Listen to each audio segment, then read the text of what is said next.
मैंने इसके पहले भी स्पष्ट रूप से कहा है कि शिवपुरी अक्कलकोट निवासी परम सदगुरु श्री गजानन महाराज यानी साक्षात भगवान परशुराम है। मैं आपको कह चुका हूं और उनका उस स्वरूप में दर्शन मैंने किया है, यह भी कथन मैं कर चुका हूं। एक बार इस विषय में बात करते समय महाराज जी कह रहे थे कि सारा महाभारत का युद्ध समाप्त होने के बाद भीम अपने रास्ते चल रहे थे और रास्ते चलते समय उन्होंने देखा एक बहुत ही ज्यादा बूढ़ा ऐसा एक वानर, जिसको काला मुंह होता है, अक्सर उसको बंदर कहा जाता है, लेकिन वो वानर होता है। वो वानर बहुत ही बूढ़ा है, रास्ते के किनारे पे बैठा हुआ है और उसकी जो दुम है, लंबी दुम, वो सारे रास्ते पे फैली हुई है।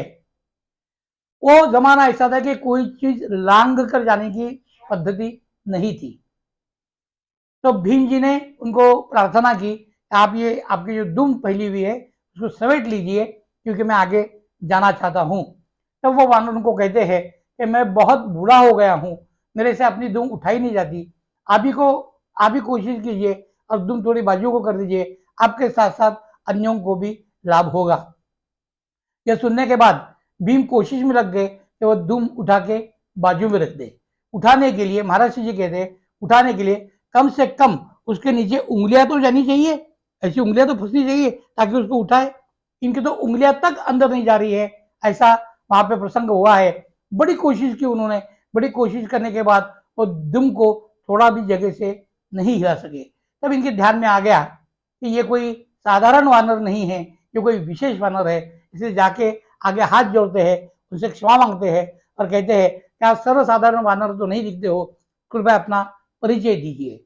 ऐसा कहने के बाद वो जो विशेष नर वानर जो है परिचय देते हैं कि मैं आपका ज्येष्ठ बंधु हूं, मैं पवन पुत्र हनुमान हूं। ऐसे कह के उठते हैं और बड़ी प्रेम से दोनों एक दूसरे को गले मिलते हैं। ये गले मिलने के बाद भीम हनुमान जी को एक प्रार्थना करते हैं कि जब आपने श्रीलंका जाने के लिए उड्डान किया था, हवा में से आपने जब उड्डान किया था, वो जो आपका स्वरूप था, वो स्वरूप मैं देखना चाहता हूं। तब हनुमान जी कहते हैं कि याद रखिए, वह स्वरूप तुम देख नहीं पाओगे, तुम्हारे इन चक्षुओं को वह स्वरूप देखा नहीं जाएगा। फिर भी भीम कहते हैं नहीं, मुझे वो देखना ही है। इसके ऊपर महाराज जी कहते हैं याद रखिए, भीम के प्रति बहुत सारी अफवाहें हैं। एक 10 हाथियों का बल है और बड़े बलशाली है, युद्ध करते हैं, लड़ते हैं, बड़े संतापी है, गुस्से वाले हैं। ऐसे अलग अलग उनके प्रति कथाएं या गलत फहमियां बाहर समाज में हैं। भीम ऐसे नहीं थे। भीम दशग्रंथी ब्राह्मण थे, अत्यंत विद्वान थे और घोर तपस्वी थे, घोर तपस्वी। उन्होंने वो तपस्या की थी जो शायद ही सर्वसामान्य व्यक्ति को संभव हो सके।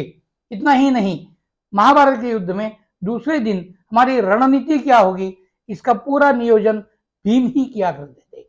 ऐसे भीम जो तपस्वी है, महातपस्वी है, दशग्रंथी है, ऐसे भीम को हनुमान जी कह रहे हैं कि वो स्वरूप आप देख नहीं पाओगे। फिर भी भीम आग्रह करते हैं कि मुझे वो स्वरूप देखना है।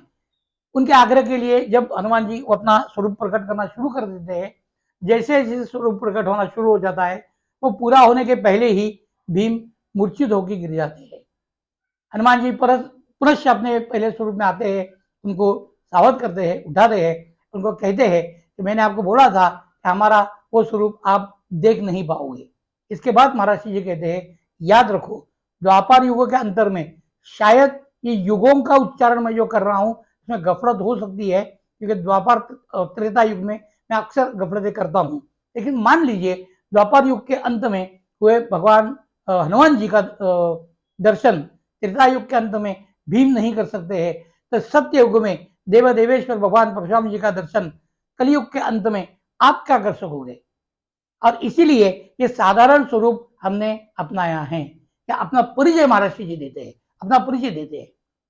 ये बात अलग है कि उन्होंने उनके दृष्टिकोण से जो साधारण स्वरूप अपनाया था वो भी हमारे लिए बहुत भारी था, ना हम उसको ठीक से देख सके, ना हम उसको ठीक से समझ सके, ना अपने आप को उनके चरणों में पूर्णतया न्यौछावर कर सके। ये बात अलग है। लेकिन उन्होंने अपना परिचय ये दिया है कि सत्य युग में जो देव देवेश्वर भगवान परशुराम हुए हैं उनका स्वरूप आज आप कलयुग के अंत में कैसे देख सकोगे, इसलिए यह रूप धारण किया है।